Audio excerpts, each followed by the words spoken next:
જય શ્રી કૃષ્ણ, જય દ્વારકાધીશ. શ્રીમદ ભાગવત કથા જ્ઞાન યજ્ઞ 2007માં દ્વારકામાં યોજાયેલ વક્તા શ્રી પૂજ્ય ભાઈ શ્રી રમેશભાઈ ઓઝાના મુખે અમારી ચેનલ આધ્યાત્મિક ચેનલ ઉપર રોજ રાત્રે 10 કલાકે નિહાળશો અને ચેનલને લાઈક કરશો, સબસ્ક્રાઈબ કરશો, અમારી આધ્યાત્મિક ચેનલને અને નોટિફિકેશનનું બટન ઓન કરશો, જેથી તમને રોજ કથાનું રસપાન મળતું રહે. રાધે રાધે.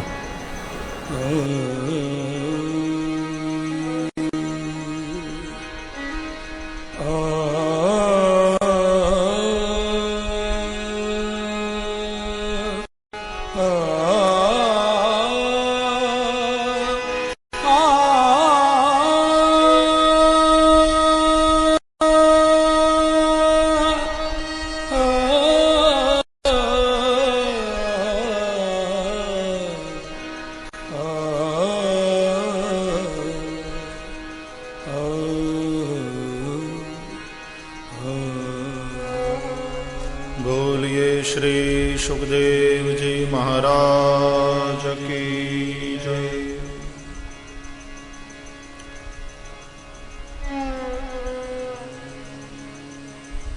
परम कृपालु भगवान श्री દ્વારકાનાથના પરમ અનુગ્રહથી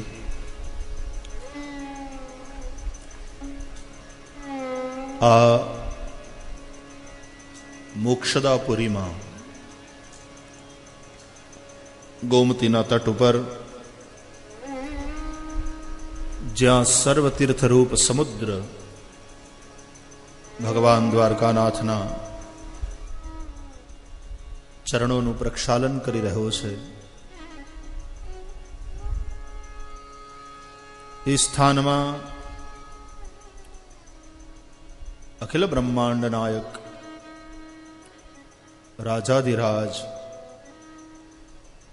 ભગવાન શ્રી દ્વારકાનાથના પાવન સાનિધ્યમાં આજના શુભ દિનથી આપણે સૌ અષ્ટોત્તર શત શ્રીમદ ભાગવત જ્ઞાન યજ્ઞનો આરંભ કરી રહ્યા છીએ. દ્વારકાધીશજીના ચરણોમાં જેમનો પરમ અનુરાગ છે એવા શ્રી બાબુભાઈ દેસાઈ અને એમના પરિવારના મનોરથને લઈને આ અવસર આપણને સૌને સાંપડ્યો છે.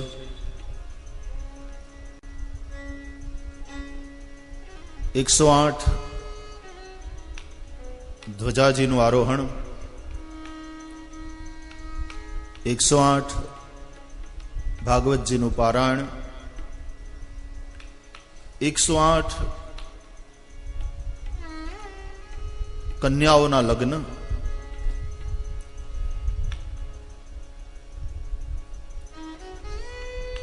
અને 56 ભોગ, પણ 56 નહીં હોય પાકું, 108 જ હશે, કદાચ એના કરતા વધારે હોય.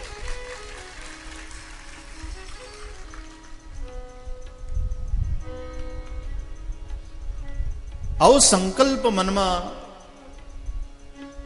ભગવાનની જ પ્રેરણાથી ઉઠે. મને એમ લાગે છે કે ભગવાનને ભૂખ લાગી હશે. જે નિત્ય તૃપ્ત છે એવા પરમાત્મા પણ જ્યારે લીલા કરવા ઈચ્છે, અને ભક્તોનો ભગવાન તો ભાવનો ભૂખ્યો છે ને. જેમ કૃષ્ણ યશોદાની પાછળ પાછળ દોડે સાડલાનો છેડો પકડીને, અને માં મને ભૂખ લાગી છે, મને માખણ ખવડાવ, મને ટોપરિયું કરી દે, મને દૂધ પીવડાવ. એમ ભક્તના ભાવને જ્યારે જુએ ત્યારે ભગવાનને પેટમાં ખાડો પડે, એને ભૂખ લાગે, અને એ પોતાના વાલા ભક્તને એમ કે 108 ભાગવત કરાવો, 56 ભોગ કરાવો,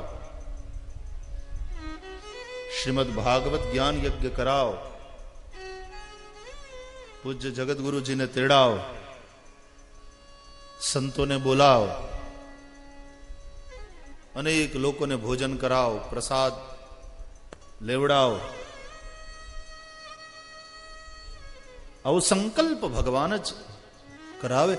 એ ભગવાન માં મને માખણ દે, મને માખણ ખવડાવ, જેમ યશોદાને કહે છે, એમ જેની સાથે બહુ આત્મીયતા હોય, જે ભક્ત ભગવાનને પૂર્ણપણે સમર્પિત હોય, અને ભગવાન જેને અધિકારથી એમ કહી શકે કે તું આટલું કરાવ, ત્યારે મનમાં આવો સત્સંકલ્પ ઉઠતો હોય છે. અને એ સત્સંકલ્પ ભગવાન દ્વારકાનાથ પ્રત્યેની નિષ્ઠા અને શ્રદ્ધાથી, એમની જ કૃપાથી અને સંતોના માર્ગદર્શનથી ચરિતાર્થ પણ થતો હોય છે. આજે આવું એક વિશિષ્ટ આયોજન અહીંયા દ્વારકાપુરીમાં થયું છે. છેલ્લા કેટલાય દિવસોથી ધ્વજા આરોહણનો ક્રમ તો ચાલે જ છે. એ અંતર્ગત વચ્ચે સૂકા મેવાનો મનોરથ પણ થયો ને, અને લૂંટાલૂંટ કરી, લૂંટાવ્યું. હું તો નહોતો, પણ મેં મનની આંખોથી દર્શન કર્યા. તો લગભગ મહિના, 1.5 મહિનાના આ લાંબા આરાધના સત્રમાં આજના શુભ દિનથી શ્રીમદ ભાગવત જ્ઞાન યજ્ઞનો શુભારંભ થઈ રહ્યો છે.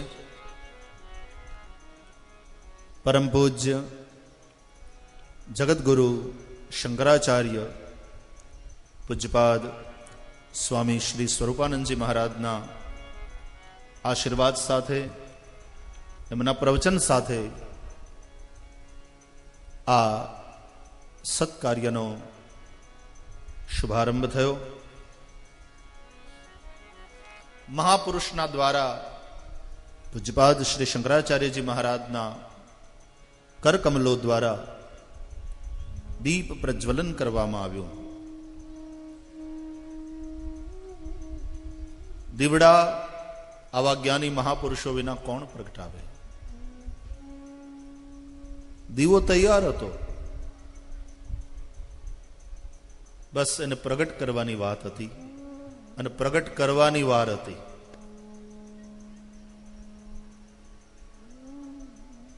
આપણે બધા દીવડાની જેમ બેઠા છીએ. કોડિયું છે, વાટ પણ છે, એમાં ઘી પણ પૂરેલું છે કે તેલ પૂરેલું છે, તૈયાર છે. બસ માત્ર પ્રગટ કરવાની વાર છે. અને મહાપુરુષો એને પ્રગટ કરે છે. અને જ્યારે પ્રગટ કરે ત્યારે અજવાળું થાય.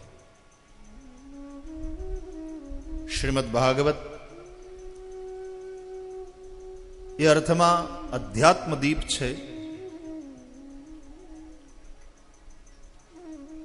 અને સુખદેવજી જેવા પરમહંસ સદગુરુ એ અધ્યાત્મ દીપને પ્રજ્વલિત કરનારા છે. યસ્વાનુભાવમખિલ શ્રુતિ સારમેકમ અધ્યાત્મ દીપમતિતીર્ષતામ તમોંધમ સંસારિણામ કરુણયા પુરાણ ગુહ્યમ તમ વ્યાસસૂનુમુપયામિ ગુરુમ મુનીનામ તમ વ્યાસસૂનુમુપયામિ ગુરુમ મુનીનામ.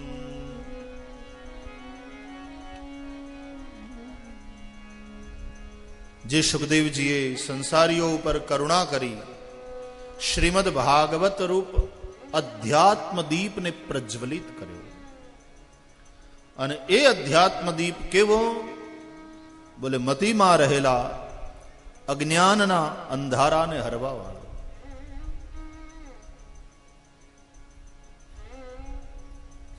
તો મહાપુરુષો જ દીપને પ્રજ્વલિત કરે છે. દીવડો પ્રગટે ને અંધારું દૂર થાય, અજવાળું થાય. અથવા તો સૂર્ય ઉગે અને દિવસ થાય, રાત્રિનો અંધકાર સમાપ્ત થાય.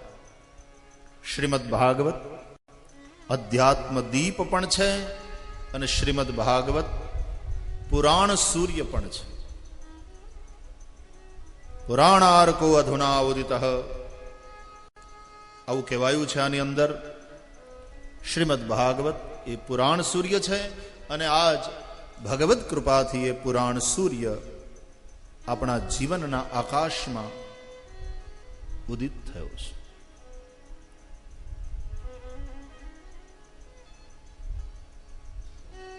સૂર્ય ઉગે અને રાત જાય, અજવાળું થાય અને સૌ સૂતા હોય જાગી જાય અને કામે લાગી જાય.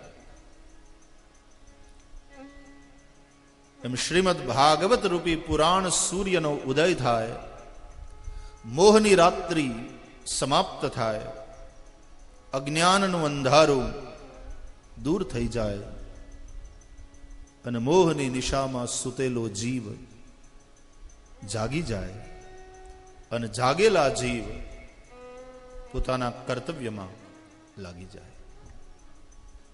કર્તવ્ય શું? કૃષ્ણ સેવા.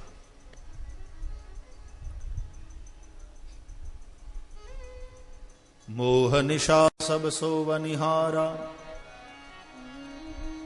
દેખઈ સપન અનેક પ્રકારા,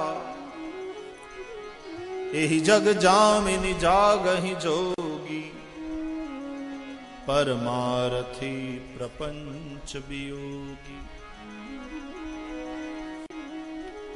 જાનિય તબ ही जीव जग जागा,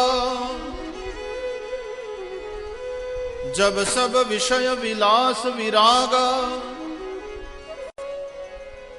होई विवेक मोह भ्रम भागा.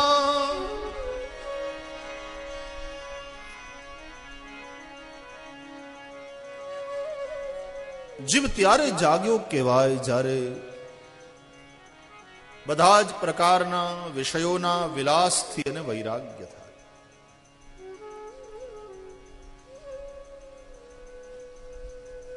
વિષયો રહે પણ એનો વિલાસ ન રહે. ખાવું, પીવું, પહેરવું, ઓઢવું, જોવું, સાંભળવું એ બધું જ રહે પણ એનો વિલાસ સમાપ્ત થઈ જાય. એટલે ખોટા મોજશોખની અંદર પૈસા વેડફાવાના બંધ થઈ જાય. એને બદલે ભગવત કાર્યમાં લાગે,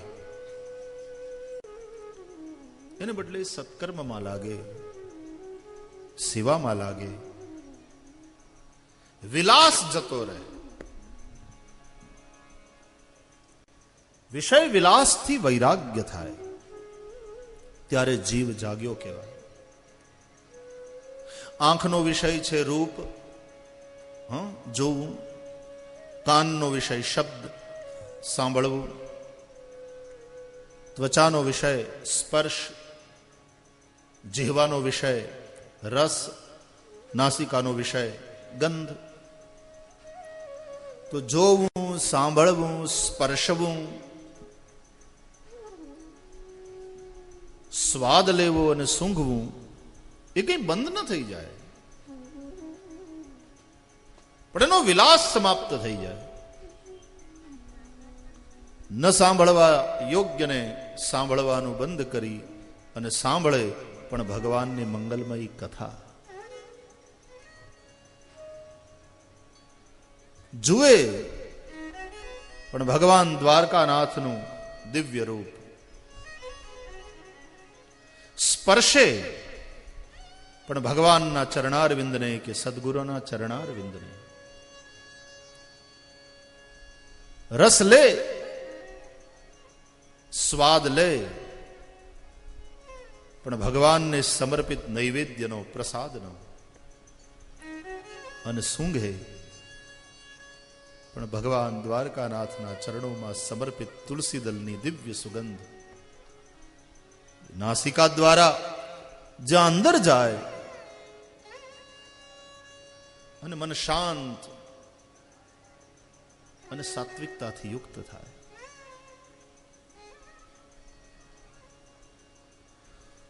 તો વિષય વિલાસ ન રહે, વિષય તો રહે. આંખ ન જોવા યોગ્યને જોવાનું બંધ કરે, કાન ન સાંભળવા યોગ્યને સાંભળવાનું બંધ કરે, જીહવા ન ખાવા ન પીવા યોગ્ય હોય એને છોડે. આમ ઇન્દ્રિયોનો સંયમ થાય અને ઇન્દ્રિયો ભગવાનની સેવામાં લાગે ત્યારે જીવ જાગ્યો ગણાય. જાનિય તબ હી જીવ જગ જાગા, જબ સબ વિષય બિલાસ વિરાગા. ત્યાગા નહીં, વિરાગા. ત્યાગ કરવો પડે, वैराग्य થઈ જાય, ये फर्क है. त्याग में प्रयास, त्याग करना पड़ता है, जबकि वैराग्य हो जाता है. કેરીને તોડી લઈએ એક વાત અને પાકી જાય અને એની મેળે પડે એ બીજી વાત. એમ વિષયો એના છૂટી જાય. વૈરાગ્ય થયો એટલે ત્યાં મન જાય જ નહીં. હકીકતમાં ત્યાગ ન ટકે વૈરાગ્ય વિના કરીએ કોટી ઉપાયજી. મહાપુરુષોની આ અનુભવવાણી એમ કહે છે કે વૈરાગ્ય વિનાનો ત્યાગ ટકતો નથી.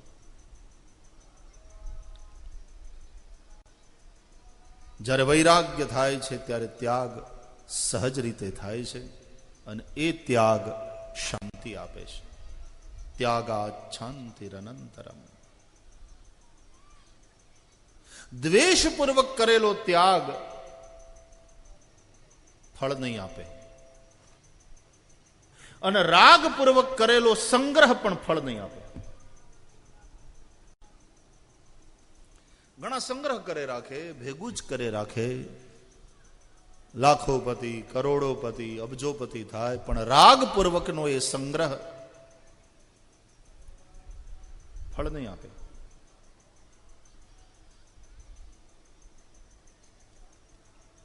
અને સંગ્રહનું ફળ છે સુખ. ધન આપણે સુખ માટે જ કમાઈએ જ ને.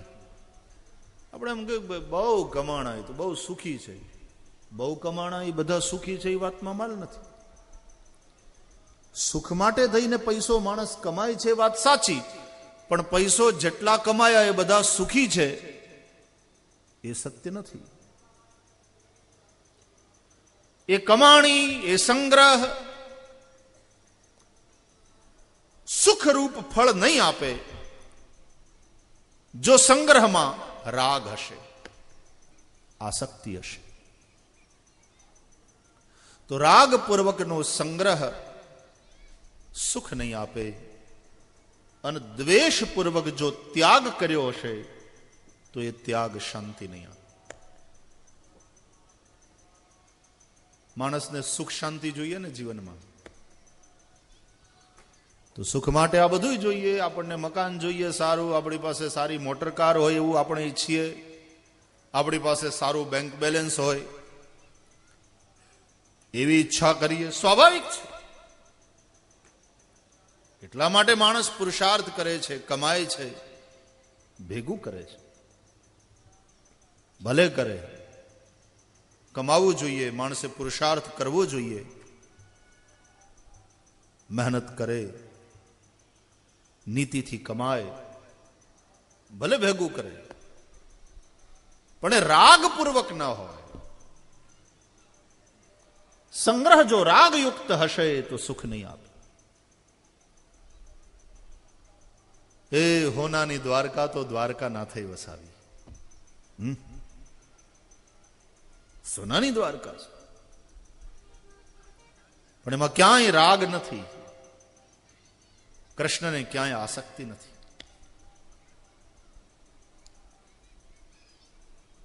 વસાવે છે, રહે છે લહેરથી, અને પછી એક સમય આવ્યો અને છોડી દે છે. કેવડાવે છે પોતાના સારથી દારૂક દ્વારા કે કહેજો દ્વારકાવાસીઓને દ્વારકા છોડી દે.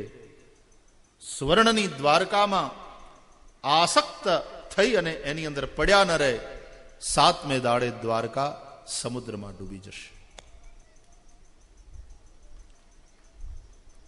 એમ બતાવે છે કે રાગ રહિતનો એ સંગ્રહ, એ સંપત્તિ, એ સત્તા, એ સામર્થ્ય જો રાગ રહિત હશે, આસક્તિ રહિત હશે તો સુખ આવશે.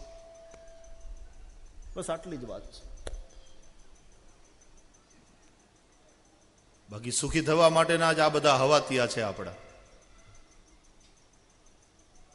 પણ એ સંગ્રહમાં, એ સંપત્તિમાં, એ સત્તામાં, એ સામર્થ્યમાં રાગને કારણે, આસક્તિને કારણે એ સત્તા, સંપત્તિ, સામર્થ્ય આપણને સુખી કરી શકતા નથી. તો ત્યાગ અને સંગ્રહ બંને કરે છે માણસ. સંગ્રહ સુખ માટે અને ત્યાગ શાંતિ માટે. પણ જો ત્યાગ દ્વેષપૂર્વક કરશે તો એ ત્યાગ ફળ નહીં આપે. ત્યાગનું ફળ છે શાંતિ. ત્યાગાત શાંતિરનંતરમ. ઘણા સંસારનો ત્યાગ કરીને સાધુ થઈ જાય, સંન્યાસી થઈ જાય, પણ છતાંય એના જીવનમાં શાંતિ ન હોય.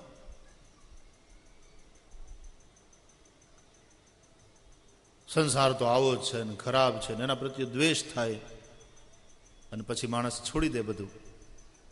ના, દ્વેષપૂર્વક ત્યાગ નહીં. દ્વેષપૂર્વક જો ત્યાગ થયો હશે તો એ ત્યાગ શાંતિ નહીં આપે.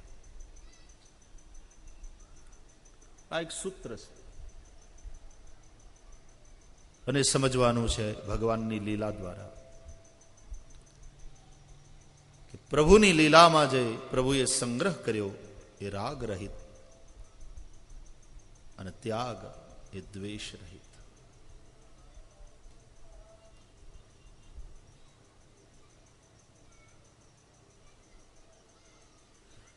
ભગવાન શ્રી કૃષ્ણે ગાયેલી ગીતા ઉપર અનેક ભાષ્યો લખાયા. ગાંધી બાપુએ પણ ગીતાને સરળ શબ્દોમાં લખી અને પછી ભગવદ્ ગીતાને એમણે એક નવું નામ આપ્યું. આમ તો ગીતાના બધા અધ્યાયને આપણે અલગ અલગ નામથી ઓળખીએ છીએ કે ભાઈ પહેલો અધ્યાય અર્જુન વિષાદ યોગ, બીજો અધ્યાય સાંખ્ય યોગ, ત્રીજો અધ્યાય કર્મયોગ, એ રીતે. પણ સંપૂર્ણ ભગવદ્ ગીતાને ગાંધી બાપુએ એક નવું નામ આપ્યું, અનાસક્તિ યોગ. શ્રી કૃષ્ણની અનાસક્તિ. અને એટલા માટે જે બધું જ કરતા હોવા છતાં પૂર્ણ સંન્યાસી. એક કથા છે, તમે કદાચ સાંભળી હશે, મેં પણ વ્યાસપીઠ ઉપરથી ઘણીવાર એનું ગાયન કર્યું છે. એકવાર શ્રી વૃંદાવનમાં દિવ્ય રાસ માટે ગોપાંગનાઓ આવી અને બેઠી છે, શ્રી કૃષ્ણની પ્રતીક્ષા કરે છે. ભગવાન તે દિવસે થોડા વિલંબથી આવ્યા.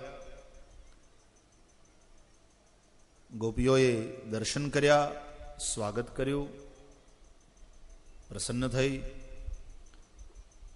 પણ પૂછ્યું કે કેમ વિલંબ થયો આટલો બધો?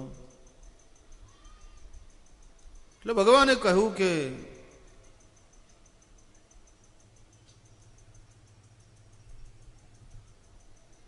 ક્ષમા કરો દેવીઓ, થોડો વિલંબથી હું પહોંચ્યો, પણ મારા ગુરુજી આવ્યા હતા, એમને વંદન કરવા ગયો હતો, એટલે થોડું મોડું થયું. એમ? તમારા ગુરુજી? જગતગુરુ? આપના ગુરુ કોણ? કોણ આપના ગુરુજી? એટલે ભગવાન શ્રી કૃષ્ણ બોલ્યા કે દુર્વાસાજી પધાર્યા છે, એમને પ્રણામ કરવા ગયો હતો. આવા બધા તપસ્વી જ્ઞાની ભૂદેવો, એનો તો હું પણ બહુ આદર કરું છું, એ ગુરુરૂપ છે.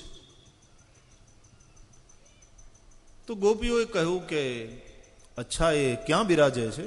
કે યમુનાજીને સામે કિનારે. આ વર્ષા ઋતુની રાસલીલાની વાત છે. ભાગવતજીમાં જે રાસલીલા છે તે શરદ ઋતુની છે.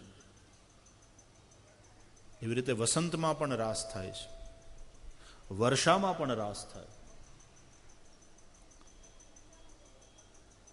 ક્યાં પધાર્યા છે આપના એ ગુરુ? એટલે કહ્યું યમુનાજીને સામે કિનારે, ત્યાં એક કુટિયા બનાવી છે, ત્યાં રહે છે. તો ગોપીઓએ કહ્યું કે અમે દર્શન કરવા જઈએ તો અમને મળશે? કે હા હા બિલકુલ મળશે. એમને એવું નથી કે કંઈ એના એવા કોઈ નિયમ નથી કે બહેનોને ન મળે, કે જરૂર તમારે દર્શન કરવા જવું હોય તો તમને મળશે.